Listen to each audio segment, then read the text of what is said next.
ভয়াবহ দুর্ঘটনা কিছুক্ষণ আগেই ঘটল। ভয়াবহ দুর্ঘটনা, মৃত 2, আহত প্রচুর, চলছে উদ্ধার কাজ। তো এই ভয়াবহ দুর্ঘটনা কবে, কখন, কোথায়, কিভাবে ঘটল এবং এই ভয়াবহ দুর্ঘটনার জেরে এখনও পর্যন্ত কতজনের মৃত্যু হয়েছে, এছাড়াও কতজন আহত রয়েছে, সবই বিস্তারিত জানিয়ে দেব আজকের এই ভিডিওতে।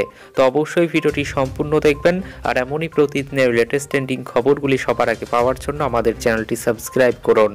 নদিয়া জেলায় আবারও ভয়াবহ পথ দুর্ঘটনা। নিয়ন্ত্রণ হারিয়ে জাতীয় সড়কের ডিভাইডার ভেঙে দাঁড়িয়ে থাকা একাধিক মানুষকে পিষে দিয়ে নয়নজুলিতে পড়ে গেল একটি ম্যাটারো। ঘটনাস্থলে মৃত্যু হয় 2 জনের, এছাড়াও গুরুতর আহত হয় বেশ কয়েকজন।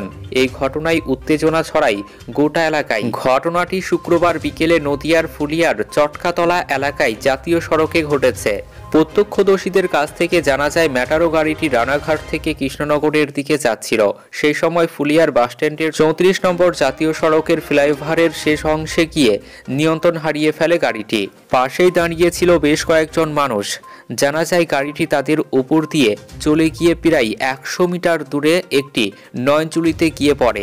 ঘটনাস্থলে ছুটে আসেন এলাকার স্থানীয় মানুষজন। খবর পেয়ে ঘটনাস্থলে পৌঁছায় বিশাল পুলিশ বাহিনী। মৃত ব্যক্তি ও মহিলাকে উদ্ধার করে তাদের হাসপাতালে পাঠানো হয়। অন্যদিকে আহত ব্যক্তিদের পাঠানো হয় নদিয়া রানাঘাট সরকারি হাসপাতালে। তবে মৃত ব্যক্তি ও মৃত মহিলার নাম পরিচয় এখনো পর্যন্ত জানা যায়নি। স্থানীয়দের ধারণা গাড়ির চালকেরও মৃত্যু হয়েছে। অন্যদিকে গোটা দুর্ঘটনার তদন্ত শুরু করেছে পুলিশ।